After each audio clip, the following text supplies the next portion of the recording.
Hey there, welcome. It is good to have you with me today. Today, we are going to be talking about some of the myths and fables or truths and untruths that are out there in the iridology world. And I'm going to take a moment and start with the very first untruth or the very first myth that is out there. The very first myth starts with the owl story. How many of you have heard the owl story before? If you've heard the owl story, give me an owl. Give me the word owl in the chat box. Let me know that you're there and that you know how to use the tech here. The more you engage with me in that chat box, the more fun we're going to have together and the more I will share with you. And so the owl story, if you've not heard of it before, it goes like this. There was a young boy in Hungary. His name was Ignaz van Petzle. He was 11 years old, and he somehow got his hands on an owl. We think it was an owl that had a broken wing. And he noticed in the owl's eye that there was a little black line. And he took this owl home and he captured, or he nursed this owl back to health. And as the owl was restored to health, the black line disappeared. Now, there are so many versions of that story out there. And the only thing we know for sure is that he was 11 years old because he didn't have equipment to document this. And it's never been replicated. There's never been a veterinarian or anyone working in a wild bird sanctuary that has documented anything like this. So if it hasn't been replicated in nearly 200 years, it probably didn't happen quite the way he said it would. However, what we do know is that it ignited Ignaz's interest, and he became one of the initial researchers in iridology. Bill Cardona, who is one of the founders of what is now IPA, said modern iridology can't explain the owl story. Von Petzle's story from a very long time ago has not been reproduced. So it is just a waste of time to repeat it. It just creates confusion. Critical thinking is required when applied to any topic. So I totally agree with that. Bill was my first iridology instructor as far as constitutional goes. He continues on to say, if you look at a picture of an owl's eyes or most any animal, the structure of the iris is different from humans. There is no anterior stroma, just a smooth posterior leaf without individual strands of fiber. So it is structurally impossible to have such an event. So that is the first myth dispelled, that the eyes, that we can actually take what was seen in an owl eye and extrapolate that to human eyes. We can't do that. And to even say that things can heal up in the iris like that, can heal up in the iris, can change in the iris. So I'm going to leave that one behind for a moment. I'm going to introduce myself next, and then we're going to get into some of the other common things that are taught, particularly in social media, that are not correct and that have been proven incorrect. My name is Judith Cobb. I am a level 3 IPA certified iridologist and a level 3 IPA certified instructor. Currently, there are only 8 level 3 instructors in the world. IPA has us renew our credentials every 2 years with CEUs and so on. And so over the many years that I've been an iridologist, IPA just started issuing badges 4 years ago. And so these are my badges from the past, from 2022 and forward. But I've been a certified iridologist with various organizations in various ways since the mid 1980s. And I've studied a lot of different styles of iridology, and I've moved away from certain styles that proved to me that they weren't, I couldn't validate what they were teaching me. I am also a master herbalist and a natural nutrition clinical practitioner associated with these lovely organizations. And again, these organizations are the types of organizations where you, like IPA, the International Iridology Practitioners Association, where you have to prove your training, you have to have proof of your education, and you have to maintain your credentials through updates with CEUs. So I'm really excited to be a member of these groups. I've been a member of these groups for many years. And I love that they make me continue to update my training and my knowledge. I've studied iridology under 8 different instructors. And so I've really had a wide variety of trainings there. I've studied nutrition through 2 different schools, and I've studied herbology under many different organizations. One of the key things that I especially love about the International Iridology Practitioners Association is that they require iridologists to have a college level course in anatomy and physiology, right? How can you help people with their health if you don't understand the body? Does that make sense? Does that make sense? If it does, give me a make sense in the comments box. As we look at eyes, one of the things that you're going to see is people are going to claim that you can see changes. You can see changes in the irides over time, that we can cleanse a person and make things disappear.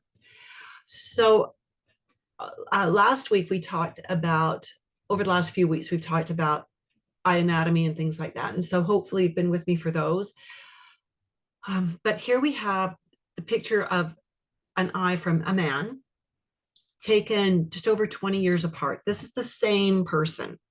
Now, many iridologists would look at this if they don't understand the technology of photography and how little settings can make a big difference. Little camera settings can make a big difference. Many would say that the image on the right generally looks like he's done some cleansing and he's much healthier and much stronger. Now, I'm not going to say he's not, but what I am going to say is know your technology. This is a scan of a print, of an iris print taken with an Olympus. Oh, I can't remember the camera. It was stolen from me, so I don't remember all the details, an OM4 or something like that.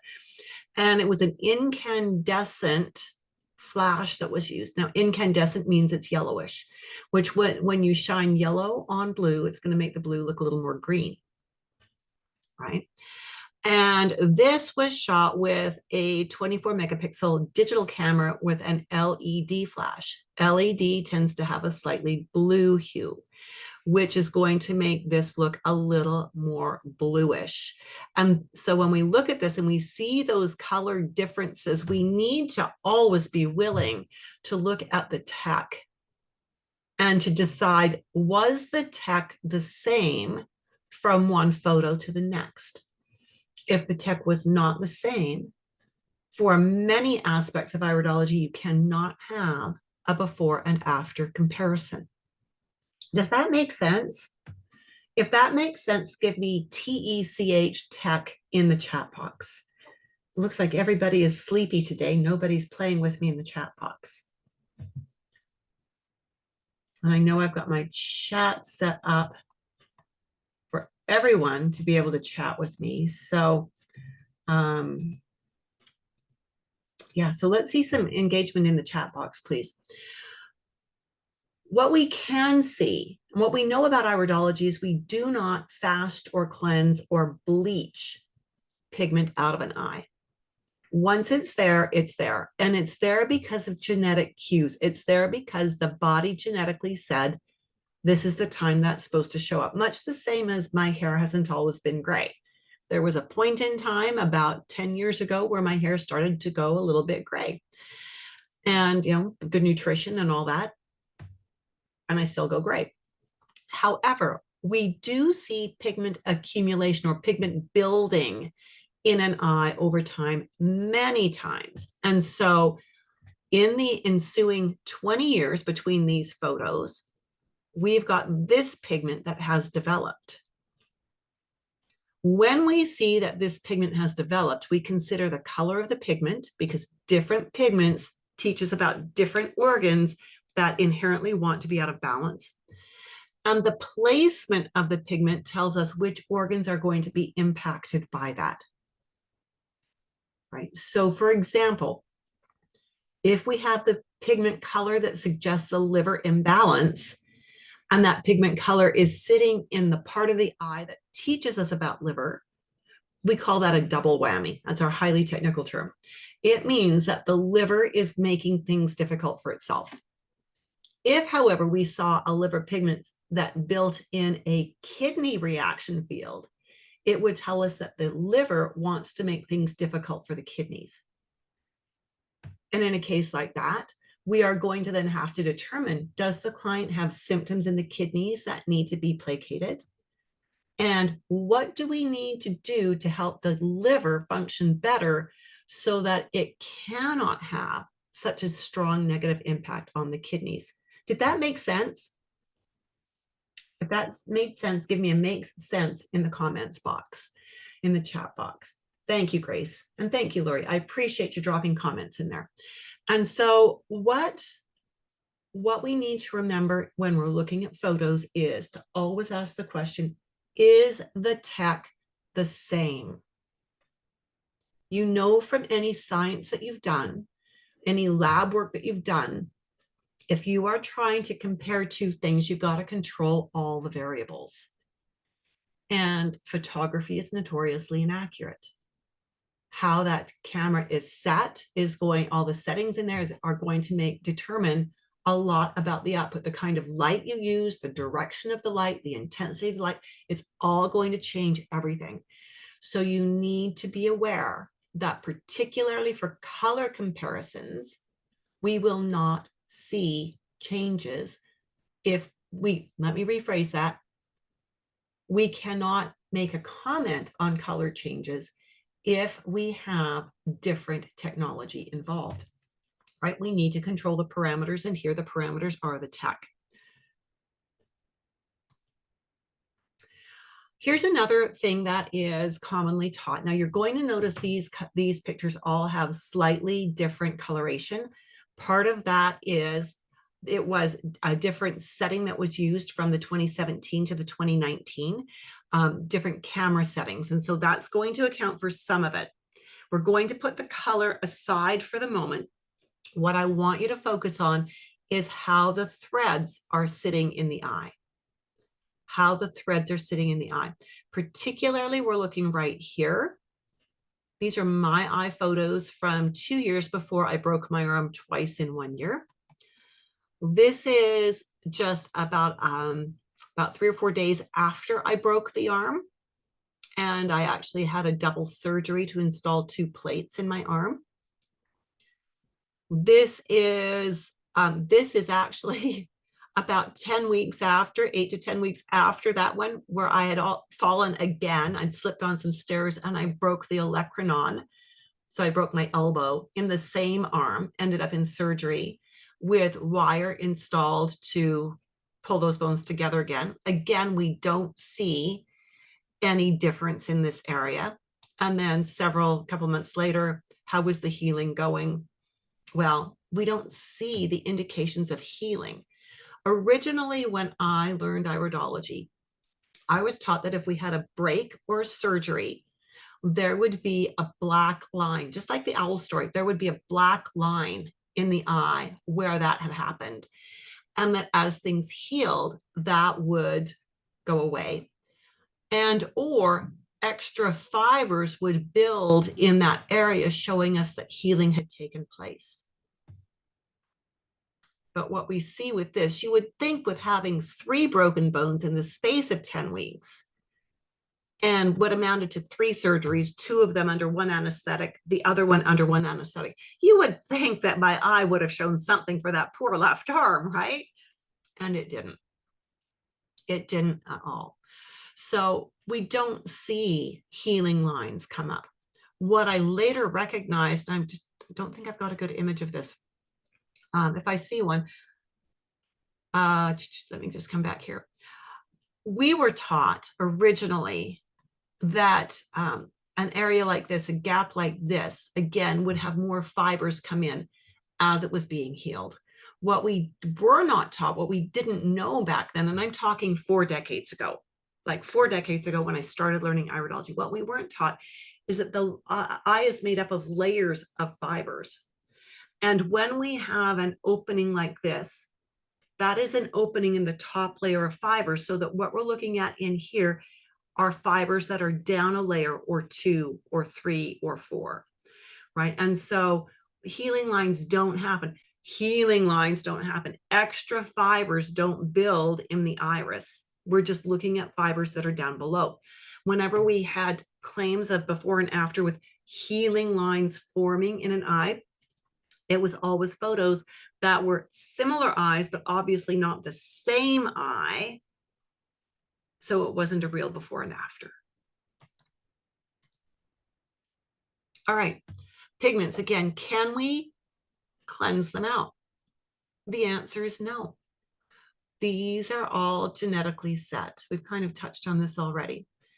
They look a little bit different in this eye. Same person. Let's look for those markings. This is right here. We've got this right here. Right, we've got this right here. So I want you to look at some differences here. Number one, these are both handheld cameras, which means they are not completely on the level, which is why it looks like this marking has shifted slightly over. It just means that I didn't have my horizon lined up quite properly. Okay, so that's nothing has moved there except the position of the camera. So that's the first thing. The second thing we want to notice is the size of the pupil. Something we were never taught 4 decades ago was when the pupil is large, the iris tissue compresses. It doesn't telescope in, it wrinkles in. So it develops contours. And then when the pupil gets smaller, the iris tissue gets stretched out again, which flattens it. Now, some of those contours will be vertical, but some of them will be a little more horizontal, and the fibers will look a little wavier when the pupil is large than when it is small. Does that make sense? If that makes sense, give me pupil in the comments box. Pupil. Again, that's one of those things where people that don't understand how the structure of the eye works, they will say, well, look at, he's really healed. Look at how much straighter these fibers are. Look at how much less pronounced, how much less dark these rings are from here to here. That again is just a technology thing to a large extent. It's how the light is shining on things. And so we really need to consider things like pupil size. We need to consider the source of light, the color of the light, how bright is the light. But we're not going to cleanse toxins out. We're not going to see fibers get straighter because they've healed. That's all going to be the fibers going straight is going to be a result of pupil size. Oops. Can you make lacunae disappear with cleansing? So I want you to look carefully. Right in here, we have a few lacunae in that nutritive zone, in zone 2. Look at here. This again underscores what I was just commenting on. Notice different camera, same camera, different lighting. Okay, I got a new light setup for my camera and I've tested out on all my family. They are my guinea pigs, if you will. They graciously let me torture them frequently. And it's really not painful. But when we have brighter light, the pupil is smaller, the fibers are stretched out, or they're pulled a little bit more straight. But when that pupil gets big and the fibers compress, lacunae are going to look like they're getting fatter. So I want you to think of this like a balloon. You know, the kind of balloons that you make party animals out of. When that balloon is stretched long and narrow, well, it looks long and narrow, but if you take it and you squish it from the ends, it's going to get bulgier. So it has the same volume. It's just that you're manipulating its shape by changing how long it is. That's exactly what's happening here. Same volume inside these tiny, tiny lacunae, but they look fatter because the iris tissue has been compressed. So some people in old school iridology would say, oh, look at, he's not getting better. He's going backwards. We've got to do some help here. He's not getting healthier. When in fact, it simply is that this is a much more controlled light. It's not as bright, which allows the pupil to stay more its normal size, which is going to allow us to see the shape and size, the shape and I guess shape is the better word, shape of the lacunae when the pupils are at their normal size. I mean, even the pupil size gives us information about a person. So we always want to assess pupils not in bright light, not through a camera or not through a photograph. We want to just have them in the room with us, looking at their face. And what do we see there, right? What do those pupils look like? If they're tiny like this, that gives us certain information in one direction. If they're big like this, that gives us information in another direction that we can work with. Okay, so again, it's important to remember that you have to consider that lighting source to understand how lacunae will appear, and you have to assess pupils in normal room lighting. Is some of this information new to you? So I know I've got one of my students on with us. For the rest of you, if you've got iridology background, are these perspectives that are new to you? And there's no judgment here. I'm just curious to know a little bit about what your background is. And I bring these concepts up because I've been quite attacked on some social media with, I'm going to pop back to here. Actually, I'm going to pop back to here with people telling me I don't know what I'm talking about when I say you can't cleanse. And they're showing me images like this. And I'm telling them, but it's different cameras. You don't understand technology if you think these are valid before and after photos, right? So I just want to make sure that we're on the same page here with you being with me and learning what you're learning. Can we see parasites? How many of you have seen social media posts or have maybe learned that we can see the presence of parasites in the body by looking at the iris? If you've heard that, give me parasites in the chat box. Have you heard that anywhere?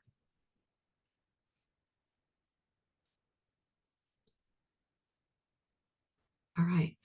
So the fact of the matter is, the eyes, the irides show us genetic potentials. Just as, for example, it didn't show a broken arm because a broken arm is not a genetic thing. You know, if you've got, what is that condition, osteomalacia imperfecti, something like that, where you don't create bones well, we're going to see other markers in the eye that give us an indication that bones are likely an issue for you in general. But because the broken bone didn't change my genetic structure, it's not going to show up in the eye. Parasites, likewise, do not show genetics, are not a part of your genetic structure. If you have parasites and you conceive a child, the child is not going to be born with parasites because of your DNA, right?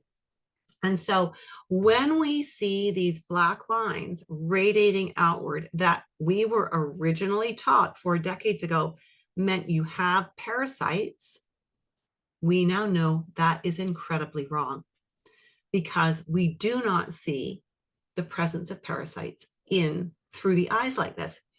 These lines do tell us there are areas in the body that have an interrupted nerve flow. Those areas may be more prone to holding on to metabolic garbage, but it's not a guarantee that the person has parasites. So we need to, when we see these kinds of lines, we need to ask appropriate questions and listen for the appropriate answers that would give us clues that this person might indeed be carrying parasites. But it's not even a strong indication that they could. It's just a possibility. Harry Wolff, who was one of the other founders of what is now IPA, said, American sources from the turn of the 20th century are very unreliable, repetitive, and very misleading with silly and debunked notions like drug spots, psoric itch spots, healing lines, parasite lines, and brown eyes turn blue with detox.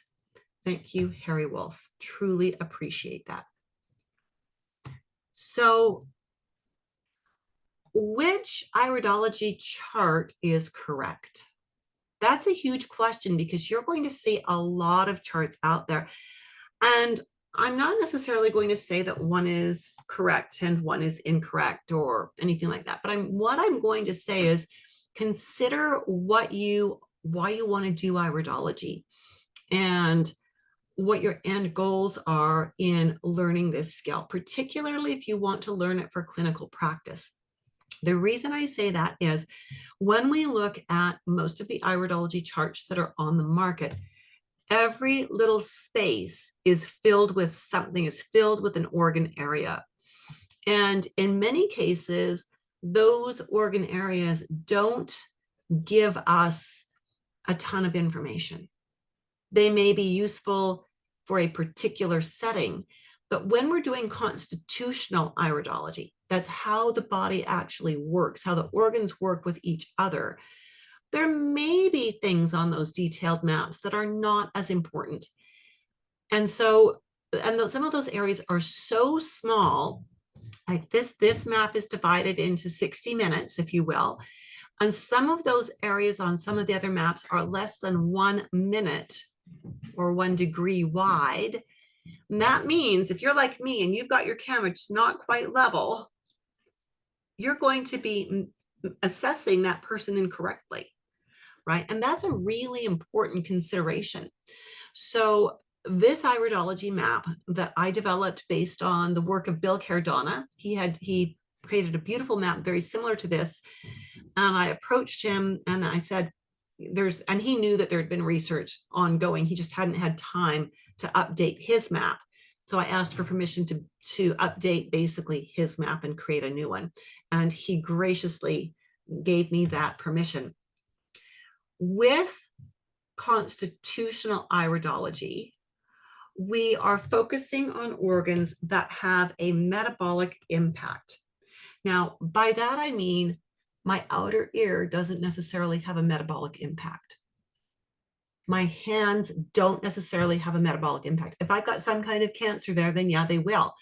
But for the vast majority of people we work with, it's not going to be overly important. Now, if they've got arthritis, that's a body chemistry situation, likely, or an emotional situation, not just a hand situation. And so with dynamic iridology and with constitutional iridology, which are pretty much one and the same, the iridology map focuses on organs that have a metabolic impact. All right. So I'm posting a link in the chat box. I haven't used that link in a while. I hope it still works. Let me know if it does, for you to download this iridology map for yourself. When we do constitutional iridology, we are very much focusing on what the body is capable of genetically for the iridology portion. Then we also do sclerology, which tells us where the hot spots are right now, right? So we've got some important information, some important correlating to do there. We want to focus on the eyes as far as what genetic information they can give us. What that means is a client comes in with a health concern. Maybe they've got reflux.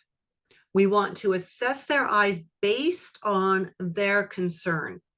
The eyes will give us a lot more information than just about reflux.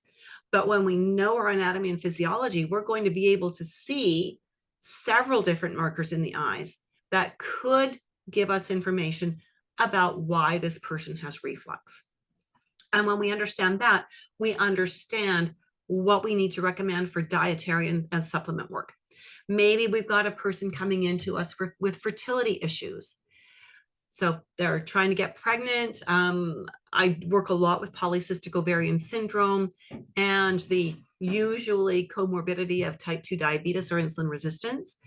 When I look at the eyes, I can pick out markers that tell me why this person has T2D and PCOS. And they'll be different in every person. And that's why it's important to understand how the body works.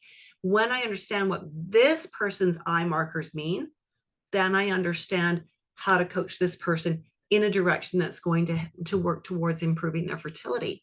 Does that make sense? If that makes sense, give me an oh yeah in the chat box. And for those kinds of things, I don't care what the hand is doing. I don't care what the earlobe is doing. I want to know what the body is doing. I want to know what the body is capable of. Understanding its capacities will help me to understand the pathways to take to create protocols and programs. And as we work, that eye is not going to change. We're not going to lose pigment. We're not going to see fibers move.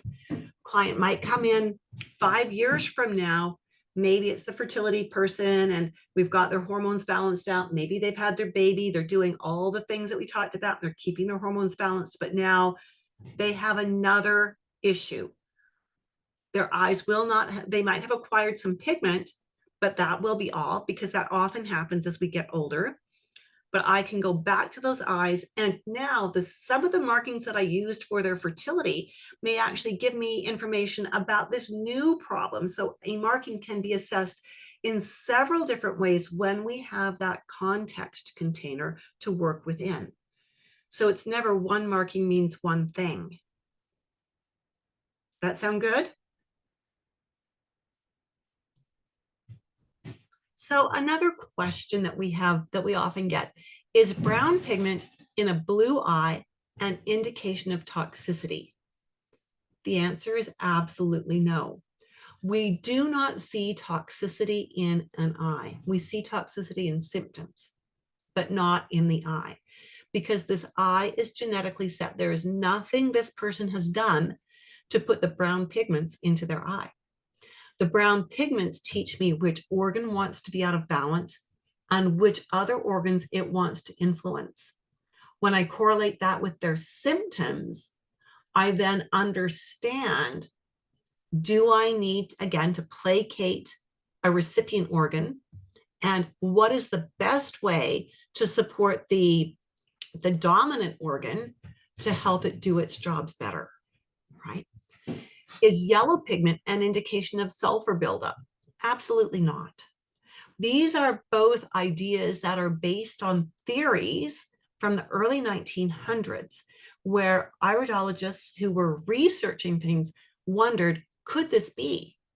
And as they published their theories without proof, many people have grabbed onto those theories. If it's in print, it must be true, right? Wrong. And so people have held on to these ideas for the last nearly 100 years and not followed the current research, the research of the last 40 or 50 years. Is white in a blue iris an indication of scarring or stagnant lymph? So when we see white like this, these little puffballs, or there's a bit of a thickening behind, we've got two layers here. We've got this glaze, which is not what we're talking about, but we're looking at this clouding behind the glaze. And we've got some clouding behind the glaze here. Is that an indication of scarring or stagnant lymph? No, it is not, because that would suggest that the eyes are changing based on what the body is doing right now, right? So instead, what we've got here is we're seeing that predisposition, the genetic predisposition to, in this case, the body wanting to have a sluggish lymphatic system. Now, maybe this person actually is physically active and is physically active on purpose. So exercising for an hour a day, 7 days a week. Maybe it's good walking or resistance training or swimming or Tai Chi or anything where the body is moving.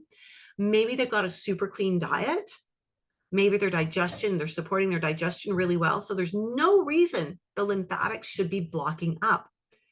This is simply saying if this person gave up those healthy lifestyle choices, their lymphatic system would likely block up. What about scarring? White like this, does this mean scarring? No, it does not mean scarring. Again, it means an increased predisposition to various conditions, various possibilities based on what the client is doing with their life. If they are, doing fizzy drinks and junk food all the time, then maybe they've got problems there. They likely will eventually have problems there. If they have a healthy lifestyle, they've got a healthy exercise program, activities, they're working with their thoughts and their emotions, then they likely are not going to have problems in that area. So the eyes show us what the body will do if left to its own devices, what it wants to do. But when we understand what we see and we adopt the right lifestyle, the right diet, the right thought processes, and so on, we can forestall so much of the genetic predisposition.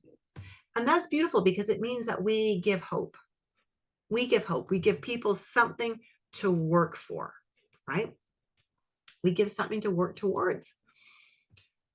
Another myth is you can learn everything you need to know about iridology from books and YouTube videos. Now, if that's any of you who are with me, I'm not trying to slap you down here. But the fact is, if what you want to learn is one mark equals one thing, then yeah, you can learn that from books and videos. Basically, it turns iridology into a very shallow party game, right? And it's not going to do a lot of good for anybody. If, on the other hand, you want to learn iridology at a professional level, one that teaches you to think through an assessment quickly and accurately, one that teaches you how to connect the markers. Like when I gave the example of the fertility person who came back 5 years later, and I could take those same markings and now they meant something different because of the symptoms the client brought in. That's the kind of work I'm talking about. Connecting the markers, understanding how the body works, and being able to then put that all together to learn, to be able to use the nuances of iridology. That's the kind of thing you don't learn from books and videos. That's the kind you learn from mentored studying, right? From being guided through the studies and being mentored in what you're doing. So here's another question. Can we diagnose diseases using iridology? I just want to, oh my goodness, my blood just starts to boil when I see people making statements like, your liver is toxic, your kidneys look like they're going to fail any minute now, you've got parasites in your brain. And you see that on social media, so many places. We cannot diagnose disease from iridology. First off, in most jurisdictions, only licensed medical practitioners are allowed to diagnose. Now, do I agree with that? I don't care. It doesn't matter because I don't need to diagnose. I don't need to name a disease in order to understand what's going on in the body and in order to create a pathway to help that body regain health. But as iridologists, we do not use iridology to name disease processes, to say you have cancer or you have arthritis or you have whatever, right? Way back when I studied iridology the first time around in the early 1980s, I was taught we could diagnose. I was taught we could name diseases. We could tell a person, you've got this problem, you've got this problem, you've got this problem. And you know what? I was wrong like 90% of the time. And that's after a few years of that, that's what made me want to learn something else. I was ready to leave iridology completely, but that's when I was blessed to learn the constitutional style. In learning the constitutional style, what I learned is that we always need to have a conversation with our client. We always want to know what their background is. What is their primary concern? And then as we look at the eyes and understand the markings, the eyes teach us what questions we need to ask in order to get deeper, better information. So the eyes are a stepping stone for us to get to where we need to go as far as gathering the information we need to gather. And the eyes will also help us understand a little bit about what is the best way to address the problem the client wants help with. I love that iridology, the constitutional way that I call dynamic iridology, it builds rapport with my clients because the way I'm doing it, where I'm correlating their symptoms to their eyes and then asking them deep questions about what I'm seeing and their symptoms and pulling it all together, my clients feel like they've been heard. I'm not going off on tangents. I'm not addressing every little thing I see in the eye. I'm focusing on the things that give me information about their problem. Bill Cardona again said, iridology cannot be used to diagnose. diagnose. It is a unique assessment tool to gain understanding of the blueprint of the body, including tendencies towards illness patterns or assessment of resiliency and resistance against negative influences. But diagnosing the presence or status of an illness or disease is never appropriate. For the past several years, I've been, okay, so this is not Bill again. This is me. This is me. Ha, I should put quotation marks around things in my teaching notes. For the past several years, I've been teaching wellness practitioners like you the art and the science of constitutional iridology. And that is it's exciting for me. I love teaching this to holistic health professionals. Some of the questions I get asked about the course is, how long does it take to learn iridology? And so I'm going to tell you, it takes a lifetime, but the foundation of it has to be more than a weekend course. So when I teach iridology, I teach it as a 20-week course where we meet once a week for about 2.25 to 2.5 hours. And every lesson lays the foundation for the next lesson. So we're building from concept to concept to concept. And I'm teaching my students how to think through an eye, how to think about what questions does this mean I should ask? And so we're really teaching them the steps. And that's a really important thing. It takes time. And then after you finish the class time, then there's mentoring. And that mentoring never ends. I've got students who graduated years ago who still come to our group mentoring sessions, right? Because you never learn enough. I still go back to Bill Cardona periodically with questions. I mean, I studied under him, certified under him 3 decades ago, but I still occasionally have a 2 a.m. question of, I wonder, and then I can't get back to sleep. So I write it down, send him an email in the morning, and he replies to it. Can I earn a living with iridology? Not if you're only going to do iridology. You need a modality. Learning iridology as an assessment tool is a brilliant thing to do. You do need to have nutrition or herbology or homeopathy or aromatherapy. You need to have a modality with this. I want you to compare this to taking your car into the mechanic.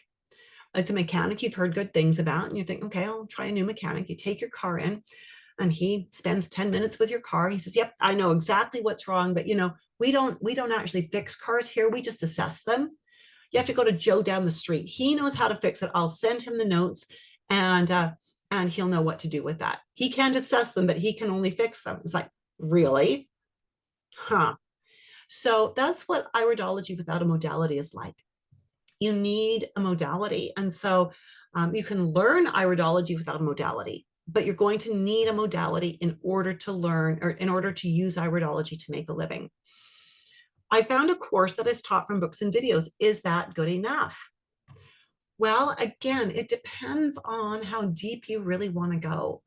I've had many students come through my course who have done the courses where it was either a weekend course or it was a recorded, everything was pre-recorded DVDs, or now it's downloadables and reading. And, they've paid good money and they have certified under that instructor, but they're not comfortable. They're not confident. They don't know what they're doing. They were not taught how to use it. They were taught how to identify markings. And so I think that for most students, an interactive educational process where you can ask questions in the moment of your teacher and get an answer right away, and work with a teacher who's going to push you to dig deeper into an eye, I think is going to give you a much stronger foundation. All of my students who started out somewhere else, certified there, came to me. They all say at the end of their time, at the end of their training with me, let alone their mentorship, they all say, this just makes so much sense. Now it makes sense. Now I can use this in a clinical setting. And that's what we want. Like my mom and dad used to say, do it right the first time. All right, do it right the first time, right? So the next go around of the dynamic iridology assessment system is coming up, and I'm just going to lob this out there. It's the only live online fully mentored course for nutritionists, herbalists, naturopaths, massage therapists, physical therapists, who have I left out, EMTs, People who, nurses, we've got a lot of nurses coming into the program who want to streamline their clinical work without sacrificing client care. The real prerequisite there is that you need to have a college level anatomy and physiology course under your belt. If you don't already have that, let me know, and I can send you a link to a course that meets the requirements. It's been approved by the International Iridology Practitioners Association as being a course that they will accept for your certification process, right? And the purpose of this is to help my practitioners be able to see their client, do an assessment, create a program that the client can follow through with, and help their client step by step, one appointment to the next, get to where they want to go with their health, rather than gathering the information, sending the client away, I spoke with one person the other day, she used to spend 3 days doing an iris assessment and writing a 15-page report to send back to her clients. And she said she would check in with them and they never read it. They never followed any of the recommendations because it was too much. So I teach you how to break it down into achievable, doable steps so your client can do these first steps. Why are they doing these first steps? What are they supposed to help with based on the client's problem? Always focusing on client's problem, right? Give them homework they can do based on their eyes, their symptoms, have them back a month later. They've done well, great. Here's the next step. Let's take you up one more level. So we're building them in baby steps rather than helping them to fail in one step. This creates long-term retention. I find that my clients will come in for 4 or 5 appointments. They get feeling really good. They disappear for a few years. They get a little older. Things shift. They're thinking, oh my goodness, I need help. They come back in for another 4 or 5 appointments, right? I just had an email this morning from someone I haven't seen for about 3 years saying, help, great, let's get you booked in, right? And that's what we want, is to give them baby steps where they can be successful, but where we also engender trust so that when they need us again, they come back to us again.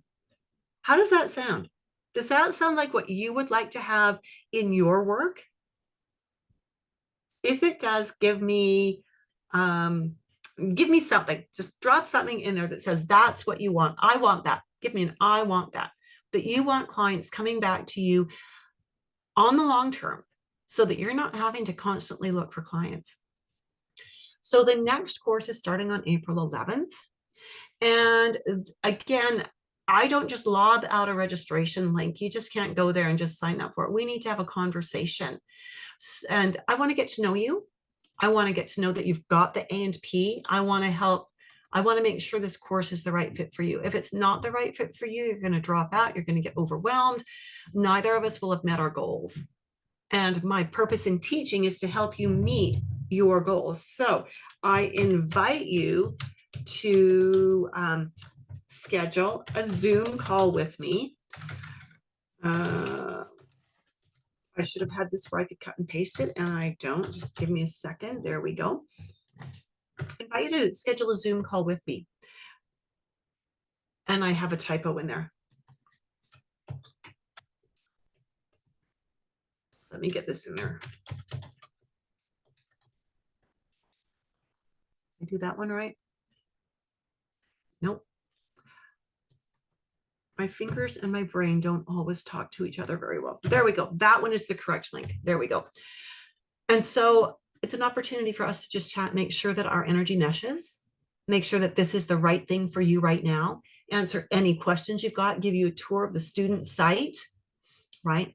And again, registration is open and is underway. I only take 10 students per class maximum because I value that small group education where students can ask questions and have all their needs met. So important. So are you ready? Are you ready to start learning iridology at a deeper level, to learn how to use it in clinical practice? One of my graduates, Mike Knapp, is a naturopath in Arizona. Now, in Arizona, naturopaths are on the same level as medical doctors. They're recognized as first level responders as far as primary health caregivers. I asked him, why did you sign up for my class? You're a naturopath, right? And he said the interactive online platform with an experienced teacher and practitioner. He said the fundamentals of iridology could be learned in this format, and that's what was delivered, plus a lot more on how to integrate it directly into current practice. I'm very happy with the training, so thank you. And then, of course, the challenge is always to integrate it, figure out your own way of doing that, right? At any rate, I appreciated that he said that, because it is more than just learning one-on-one markings. I really strive to teach how to integrate it into your practice. So again, if you are ready to chat with me or to find out more, and again, it's a non-threatening kind of a thing. If you are ready to talk about what this program involves, to see if it's a good fit for you, then use that link and let's have a conversation. Let's see if it'll work for you. I hope that I've helped to dispel some of the myths that are out there, some of the things that are based on old theories that have been disproved, that has cleared some things up for you. And I hope that I will see you on a Zoom call in the next week or so. Have a fantastic week, and we'll talk to you soon. Bye for now.